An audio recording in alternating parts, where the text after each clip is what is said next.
Hi guys, Chris the Ultimate Recycler here in the storeroom at the shop, and look how large this room's getting. I can step back a long way from the camera. We're making really good progress, and today we're going to tackle the box down here full of tools and shed stuff. Looks pretty interesting. Let's get straight into it.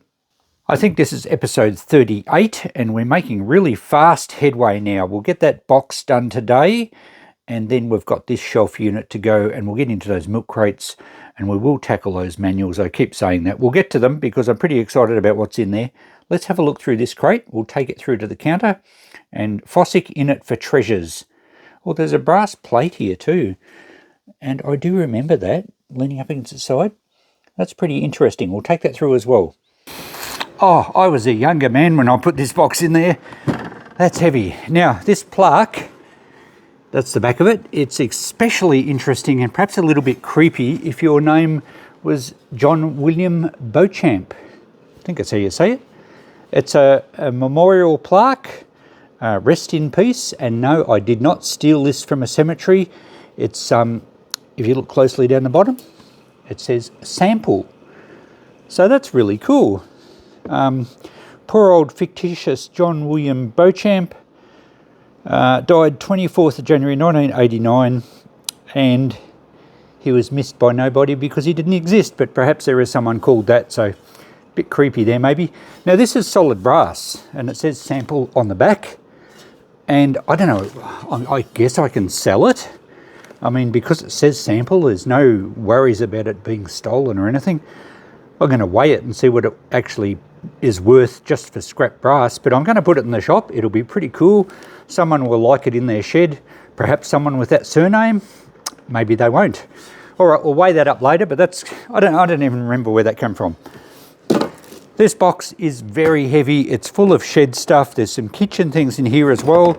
The classic meat mincers. A West End stubby holder. 1980s with the foam in there.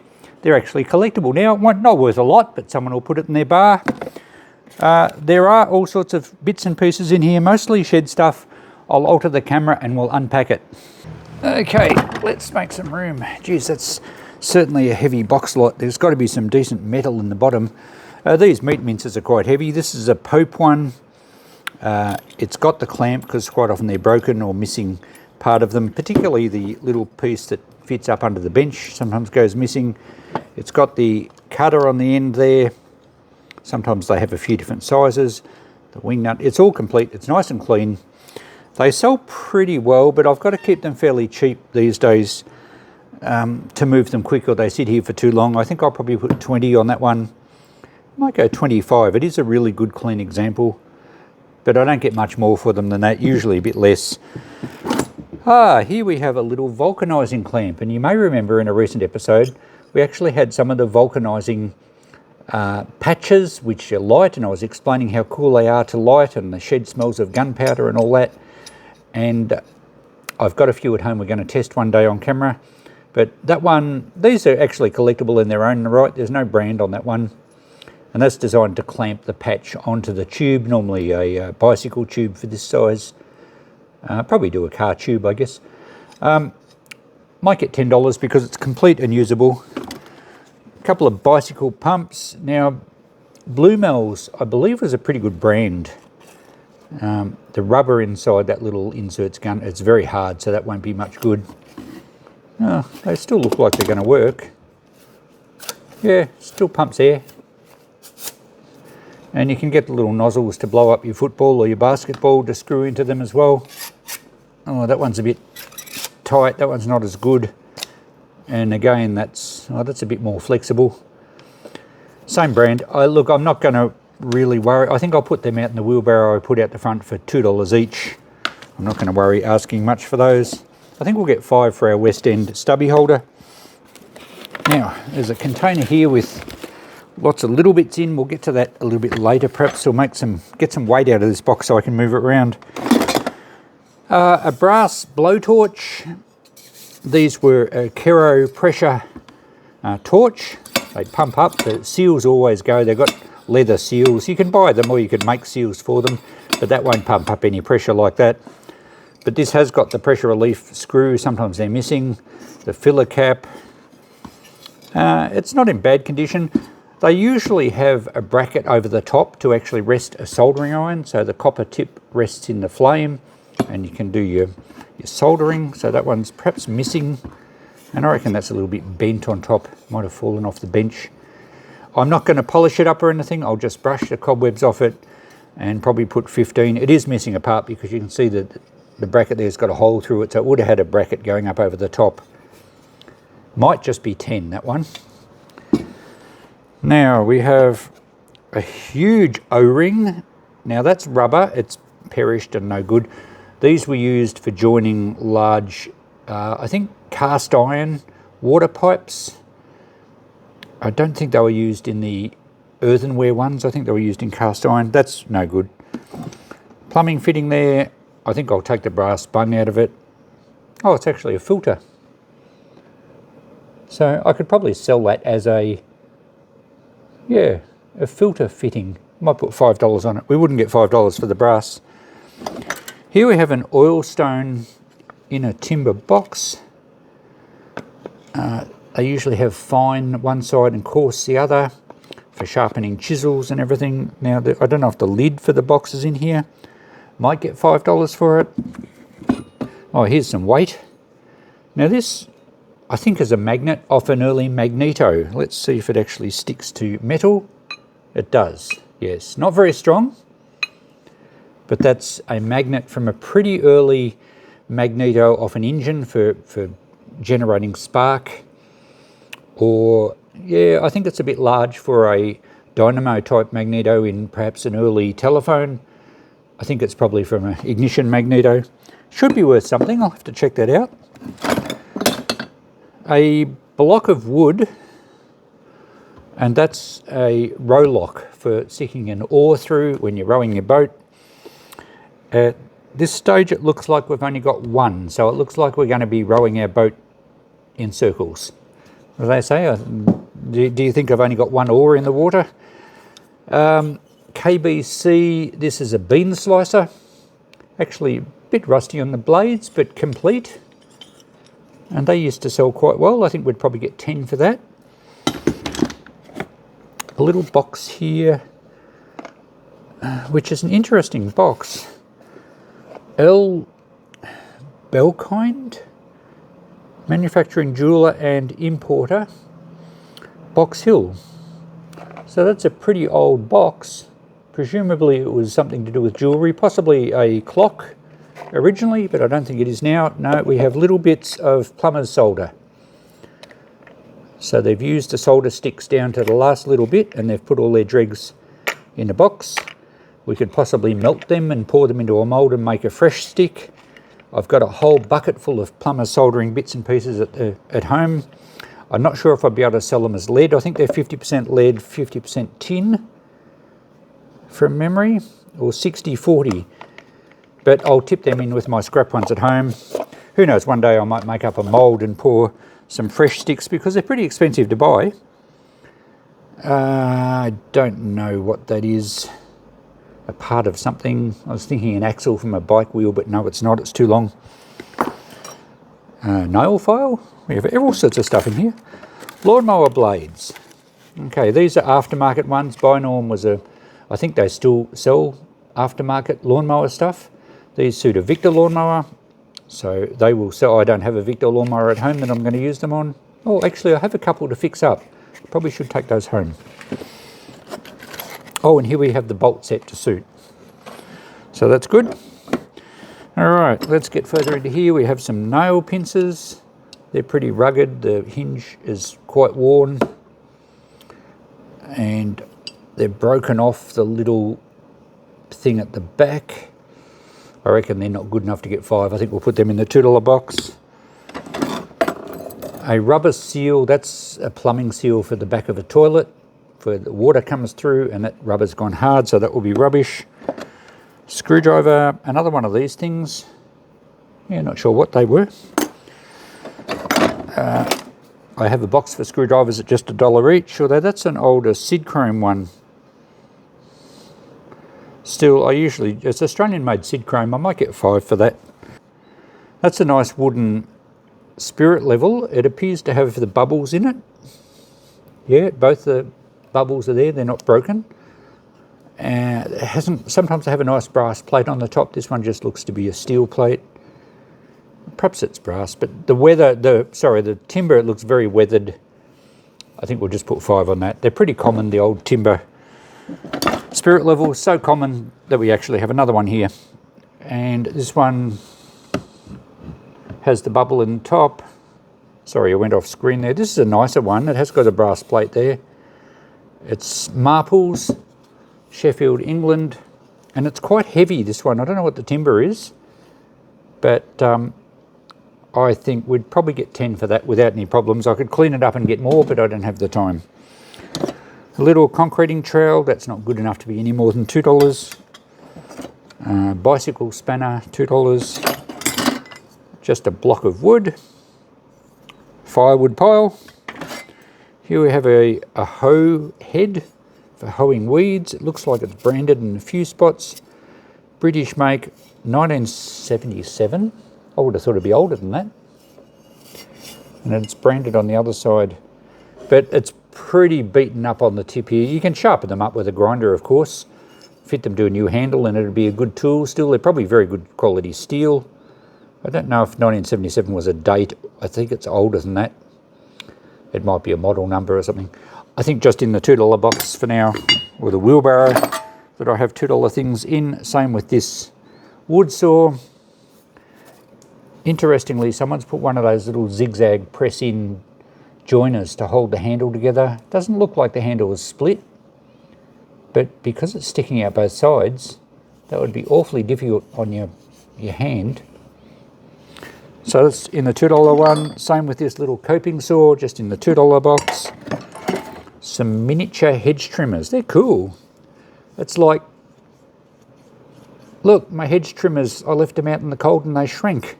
They're like half the size of normal. And they feel pretty good. I think they're worth a clean up. I reckon we'll get at least 10 for those. Another little coping saw, just $2. Some garden shears.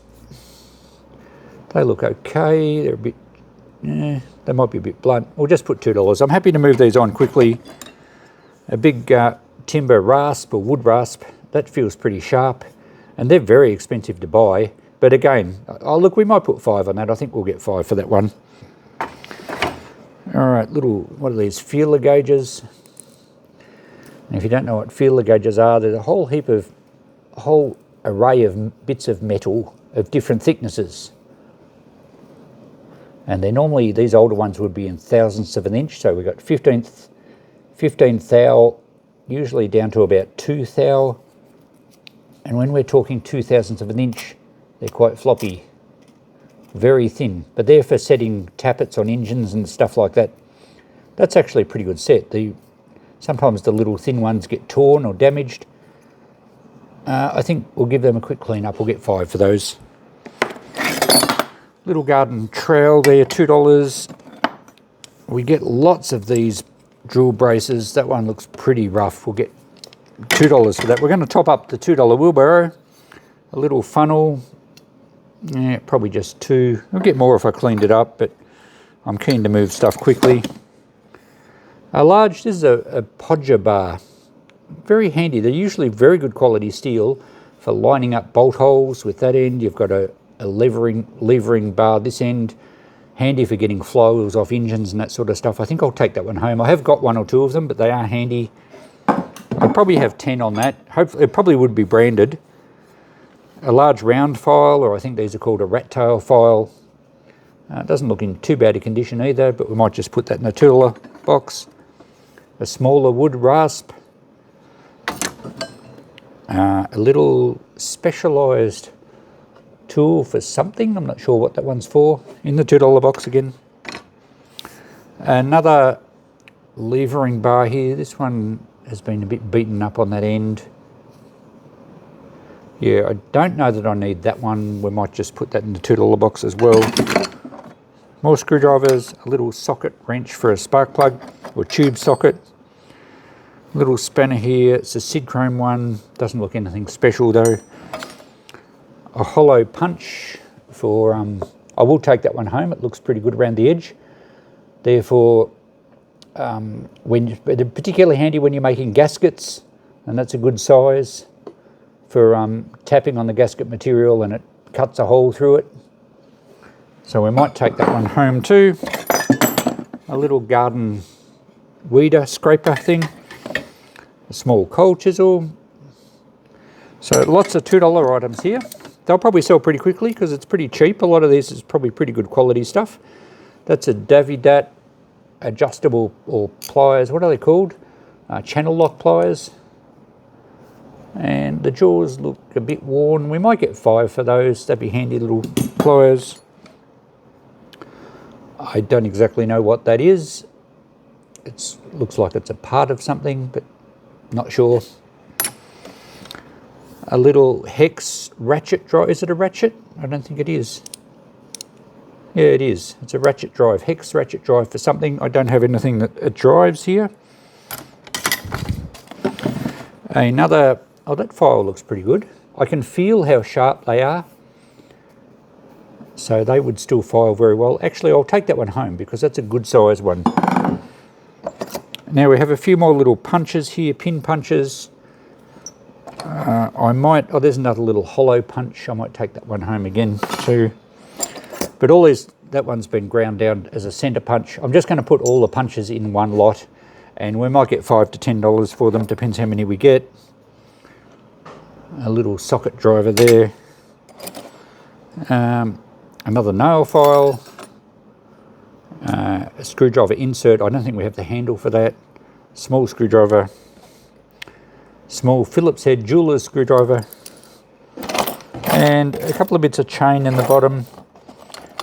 And a little points file. That's quite a good little file too. Might hang on to that one. And that's, other than a bit of rubble in the bottom, that's everything out of our box. And the box itself is pretty cool. Oh, that end's not quite as good as the other. But it's a Nobel Detonator Box. Number 6 electric detonators. So that's the same Nobel as Alfred Nobel, the Nobel prizes for science and physics and peace. It always amuses me that Alfred Nobel has his name on a peace prize, and yet the guy invented dynamite, so hardly peaceful. Anyway, there we go. I've made a big mess on Christine's bench. At least I had the paper down to protect it this time. The box is a pretty cool finger jointed box. It's coming apart that corner a bit, but I think that'll tap together. I reckon we'll get probably $20 to $30 for the Nobel box. Lots of $2 stuff here. Perhaps I'll do a list of everything that wasn't $2, everything better than that. And I've got a bit of work to price things out and get them into the shop this weekend. Of course, you guys will get first look at it, so depending on when this video goes up, I'll wait until after you've seen it before I put it in the shop. Oh, I nearly forgot, we have to go through this tub next. It was in the box, and we have a, what's that say? Monopole, I think that's cigars or tobacco. And fishing gear. Okay, oh, I don't think that's fishing. Not sure, but these are porcelain, what do they call them? They're the rings on the fishing rod runners, something like that. We have a little frog that feels, I think it's metal. Frog lure. Another pretty cool little lure here. Some old fishing lures can be worth quite a lot. I think that's a pretty nice one. And just various bits and pieces. I think all these little rings, I forget what they're called, I think they will sell quite well as a group. Anyone restoring an old fishing rod will like the original porcelain ones. A couple of lead sinkers, a few little bits of general hardware. That's some sort of little spinning lure. So just general hardware in there. I think we'll get at least $5 for these. I might check them out on eBay, but I think they'll sell. And perhaps the frog lure. Oh, I think it's metal. Oh, it's broken a leg. So maybe not much good there. Maybe we can group a few of the lures in a jar and put $5 a lot. Maybe even, oh, that's a lure as well. maybe even with a couple of sinkers. And the tin itself might clean up a bit better, but only $5 tops, I would think. Looks like a new gate latch, never been used. We might get 5 for that. What's in this bag? A spring. Is that some sort of trailer hitch? No, it's... Oh, that's threaded. A very coarse thread. I was thinking it might be... Maybe it's a tow bar pin with the spring might take up some of the slop, maybe on a tractor or something. Not sure on that one. Might be worth 5. Now we have some lead with wire in the middle. This is like early telephone cable. They used to use lead shielded cable. So that will probably just go in my scrap bins at home. I can melt the lead off it. And that's a sheet of lead as well. Very soft, very heavy. And you shouldn't handle this too much without washing your hands afterwards, because lead's quite toxic. There's some more plumber's solder. We had some of that earlier, I think. A nice looking old tape measure here. What's the actual tape like? It's a metal tape. And it's a bit rusty. You can just make out the numbers on it. It's made in England. And it looks like it kind of works. It's just that the tape itself is a bit surface rusty and hard to read. We'll get at least 5 for it. And the rest of this tub is just hardware. Just bolts. Oh, that's a socket. A couple of sockets here. Oh, they're hex drive. Now I think we had a hex drive ratchet in the other box. It might have gone in the $2 lot. Well, I might get all these together with that ratchet. We might then get 5. That's just a rubber seal from something. We have a little spraying rose. Garden watering rose, that will be brass. I might put that in the $2 lot. And the bolts I'll just put in a jar and sell. And a little screwdriver, but it doesn't look much good. And a conduit fitting. So, alright, that's it for this lot. We better get the notepad going. So here's our haul ready to go, and the notepad is all tallied up. Now I did go to a bit more trouble cleaning up a few things than I'd planned to, and consequently I've actually upped the prices on a few, and I changed my mind on a couple. But there's our display. Now you may notice, those of you that are paying attention, that the meat mincer isn't here. I've actually sold that. I had a guy in the shop asking for one and he was pretty desperate, so I pulled it out of the box and sold it to him for 25. He was wrapped. Unfortunately you guys don't get first dibs on that one because it's already gone. Anyway, what have we done here? Well, we cleaned up a few things, gave the brass a bit of a polish on some of them. I've changed the price on that one from 5 to 10 because I put a little bit of time into cleaning it.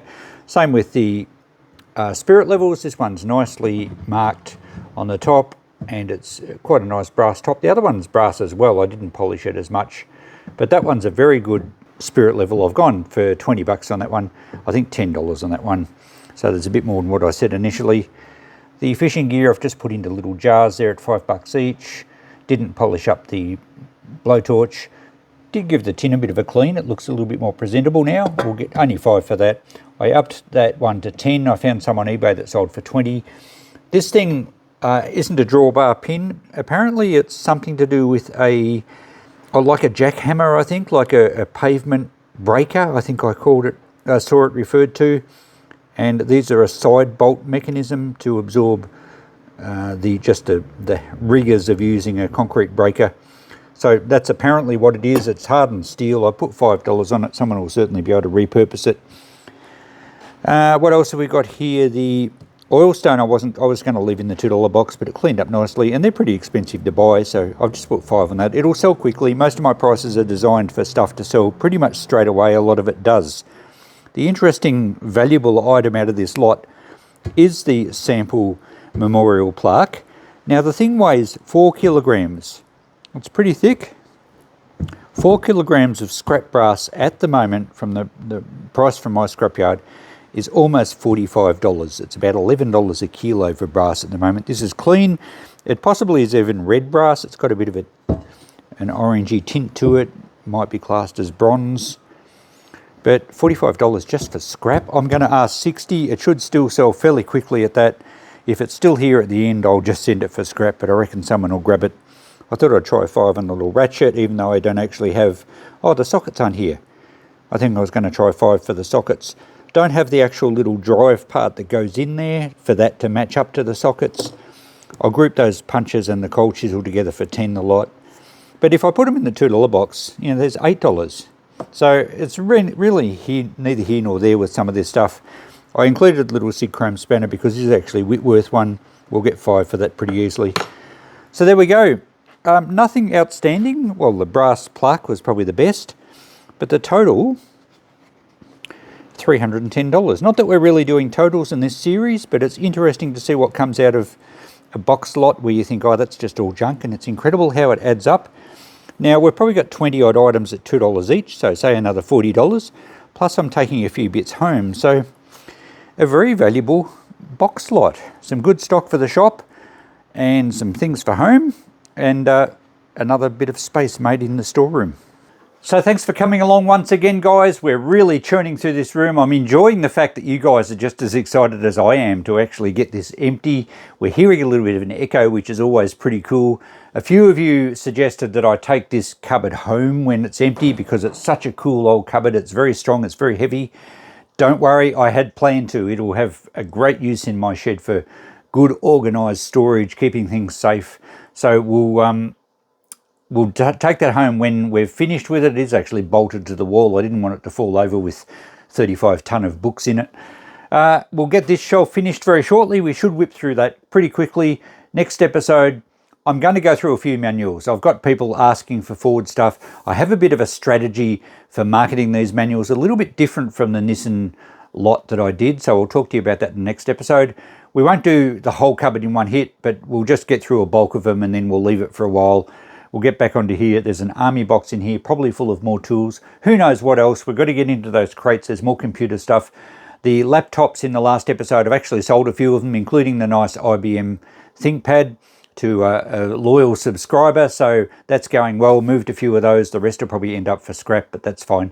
Thanks for watching, guys. I've talked enough. We'll catch you in the next episode. Bye for now.